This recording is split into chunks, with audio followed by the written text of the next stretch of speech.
দর্শক, আমি এই মুহূর্তে যেখানটায় দাঁড়িয়ে আছি, গতকালকে আসলে ঠিক এই জায়গাটিতে একটা মর্মান্তিক ঘটনা ঘটেছে। এলাকাবাসী থেকে জানতে পাই যে আসলে আন্ডার কনস্ট্রাকশন যে ভবনটা রয়েছে, এই ভবনটার পাশ দিয়েই কিছু মানুষ যাতায়াত করছিলেন। ঠিক সেখানে একজন ভিক্ষুকও হুইল চেয়ারে করে যাচ্ছিলেন, এলাকাবাসী থেকে যা জানা গিয়েছে। তো ঠিক অমতো অবস্থায় আসলে এই বিল্ডিংয়ে কিছু নির্মাণ কাজের জন্য যে সামগ্রী রয়েছেন সেগুলো বড় ক্রেনের মাধ্যমে ওঠানো হচ্ছিল। ঠিক অমতো অবস্থায় এই ক্রেনের যেই বিল্ডিংয়ের যেই সানসেট বলি আমরা, সেই সানসেটটি রয়েছে, সেই সানসেটটি আসলে সেই ক্রেনের সঙ্গে ধাক্কা লেগে বা সংঘর্ষ হয়ে সেই সানসেটটি আসলে ভেঙে পড়েন। ঠিক সেই পথচারী, যেটা আমরা জানতে পেরেছি, উনি একজন আসলে ভিক্ষুক ছিলেন, হুইল চেয়ারে বসা ছিলেন। এরকম অবস্থায় ওনার ওপরে আসলে ভেঙে পড়েন।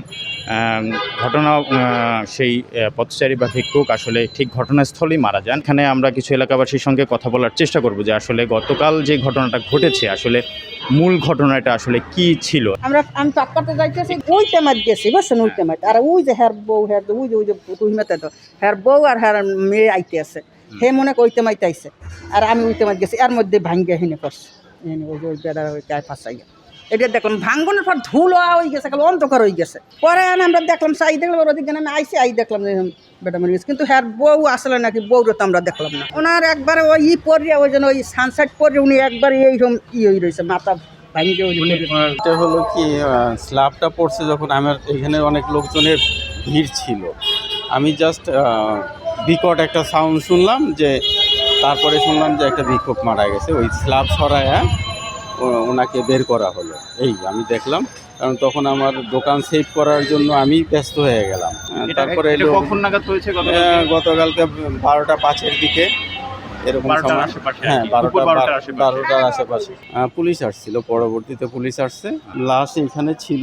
তার পরবর্তীতে লাশটা পুলিশরাই নিয়ে গেছে। আমি কালকে ওই জায়গায় দাঁড়ায় ছিলাম, ওখান থেকে মানে আমি একটু ওই পিছনে ফিরছি, তারপর এদিক থেকে একটা ভাঙা পড়ছে, ভাঙা বিকট একটা শব্দ হয়েছে। তারপর আমরা এদিকে তাকাইছি, তাকায় দেখি কি উনি মানে ওনার মাথায় পড়ছে। উনি পুরুষ ছিল, পড়ার পরে উনি ওই হুইল চেয়ারের ভিতরে হয়েছিল, মাথা দিয়ে মতো করে ছিল। তারপর অনেকজন আসছে, এদিক দিয়ে ভিড় করছে, করে তারপর দেখতেছিল ওইখানে সে মারা যায়। যিনি মারা গেছেন উনি একজন ভিক্ষুক। হ্যাঁ, ওনার নাম হইতেছে মজিদ মিয়া। ওনার বাড়ি হচ্ছে আপনার জয়পুরহাট। মজনু মিয়া ওনার নাম, মজনু মিয়া, জয়পুরহাট। ওনার বয়স 65 বছর। উনি ওনার 2টা পা ছিল না, উনি হুইল চেয়ারে করে ভিক্ষা করতেন। ঠিক আছে, আমাদের 9তলা থেকে একটা কার্নিশ ভেঙে পড়ে যায়, বুঝছেন।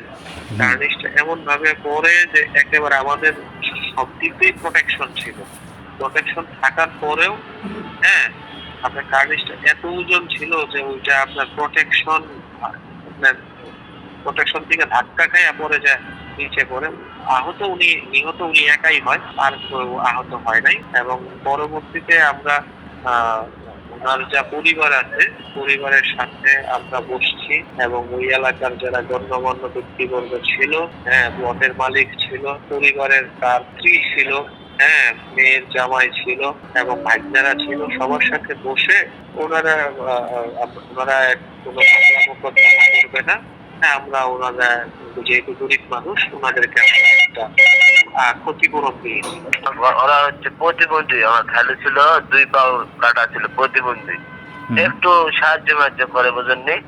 কালকেই তো যোগাযোগ করে তারপর ওই মিরপুর মডেল থানার ওসি এরা সব একটা মিউচুয়াল করে আমাদের ওই 4,20,000 টাকা দিতে। 4 লাখ ওই আমার খালার হাতে দিতে, তার তো জীবনের একটা ভবিষ্যৎ আছে। হ্যাঁ, না 4 লাখ রাখা আছে, আর আমার খালার হাতে 20,000 টাকা দিতে, ওটা হচ্ছে অ্যাম্বুলেন্স ভাড়া। আর 4 লাখ টাকা ওই আমরা মিরপুর মডেল থানার ওসির কাছে রেখে আছি। কারণ আমার খালা, আমার বলিছে, আরো ওসির বলিছে, আরো অন্যান্য জেলায় মান্যগণ্য লোক আইছিল, তাদের বলিছে স্যার আমার তো আর কেউ নাই, ভবিষ্যৎ নাই, আমি এই টাকা আপনারাই রাখেন, আমার অ্যাকাউন্ট করে দিয়ে আমার নামে রাখেন। আমি যদি বিছনায় পড়ে যাই, মানে অসুস্থ হয়ে যায়, আমাকে কে টানবে, কে দেখবে? এই জন্য আমিও চিন্তা করছি, হ্যাঁ ঠিকই তো, আমরা দূরে থাকি, একটা লোক যদি অসুস্থ হয়ে বিছনায় পড়ে থাকে, তার টাকা না থাকলে কে দেখবে? এই জন্য আমরা কালকে রাতে অ্যাকাউন্ট করার কথা ছিল, কিন্তু রাতে তো অ্যাকাউন্ট হয়নি। এই জন্য আমরা সবাই মিলে ওই মিরপুর ওসির কাছে টাকাটা গচ্ছিত রেখে আসছি। খালা এই সৎকার করার পর এই 2-3 দিনের মধ্যে আমার খালা আবার ওখানে যাবে। ওখানে যাই একটা অ্যাকাউন্ট করে ওই ওসি বলেছে একটা পুলিশের মাধ্যমে আপনার অ্যাকাউন্টে এই পুলিশ যায় টাকা জমা দিবে। আমরা যেই জায়গাটিতে আছি এটা আসলে মিরপুর 1 নম্বরের সলিমউদ্দিন মার্কেট সংলগ্ন এলাকা। ঠিক এই জায়গাটায় এই গলির মধ্যেই আমি যেখানে দাঁড়িয়ে রয়েছি ঠিক এই জায়গাটাই ঘটনাটি ঘটেছে। যদিও এখন আপনারা জায়গাটি দেখতে পাচ্ছেন খুবই পরিষ্কার, তবে আমাদের কাছে কিছু ফুটেজ আমরা কালেক্ট করেছি। সেখানে গতকালকে আসলে এখানে অনেক যে নির্মাণাধীন ভবনের যেই ভাঙা অংশ ছিল বা কার্নিশ ভেঙে পড়েছিল সেগুলো এখানে আসলে গতকালকে এই রাস্তাটা জুড়েই ছিলেন। আজকে জায়গাটি খুবই পরিষ্কার।